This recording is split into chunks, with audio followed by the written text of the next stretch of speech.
Isang munting hiling, bagong buhay ang kayang abutin.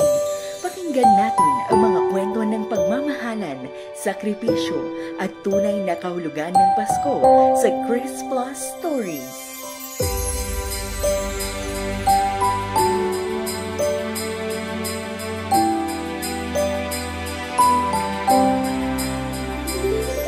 Ako dahil si Rufino A. Batawan Jr. Ako usa ka tribong matigsalog.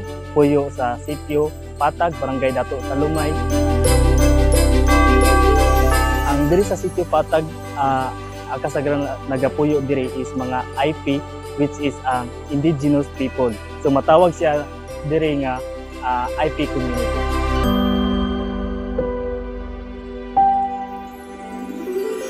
Lima mi ka managsoon, ikatulo ko, then ang uban akong mga igsoon is ninyo na. Ako, karon nag-eskwela ko sa University of Mindanao, then nagkuha ko og kurso nga social work.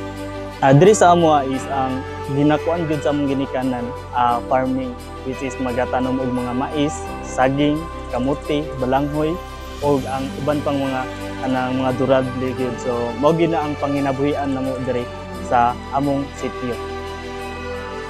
So sa sitwasyon na karon, nag-eskwela ko o nagtrabaho ko as a janitor dito sa UM. Tungod sa sitwasyon sa among pamilya, magkalisod-lisod gyud kay ang ginatrabaho ra gyud sa akong ginikanan is uma lang gyud. So but naon lisod kay makahatag og ganang financial sa ako pagsuporta sa ako.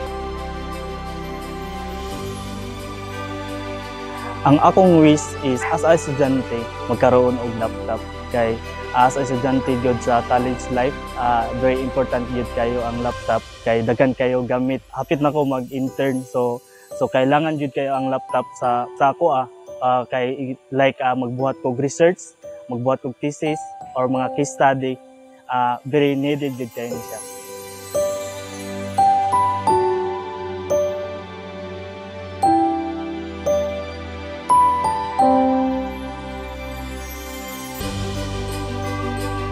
Salamat gid ko sa atong nga Dios, no. Tungod sa iyag yung gitubag akong pag-ampo nga kana nga butang kanang mahatag sa ako. Wala pud ko nag-expect nga ako gyud ang kanang makuha pod ang akong video ma-approve. So mo na nga salamat gid ko nga kana nga akong mga wish is natupad pinaagi sa DigiPlus at Bingo Plus Foundation. Lipay kay ko, wala jud ko kasabot sa akong feelings nga mahatagan jud ko o matabangan ko para sa akong pag-eskwela. Ngayong Pasko, tandaan, kahit maliit na regalo, kayang magbigay ng pag-asa.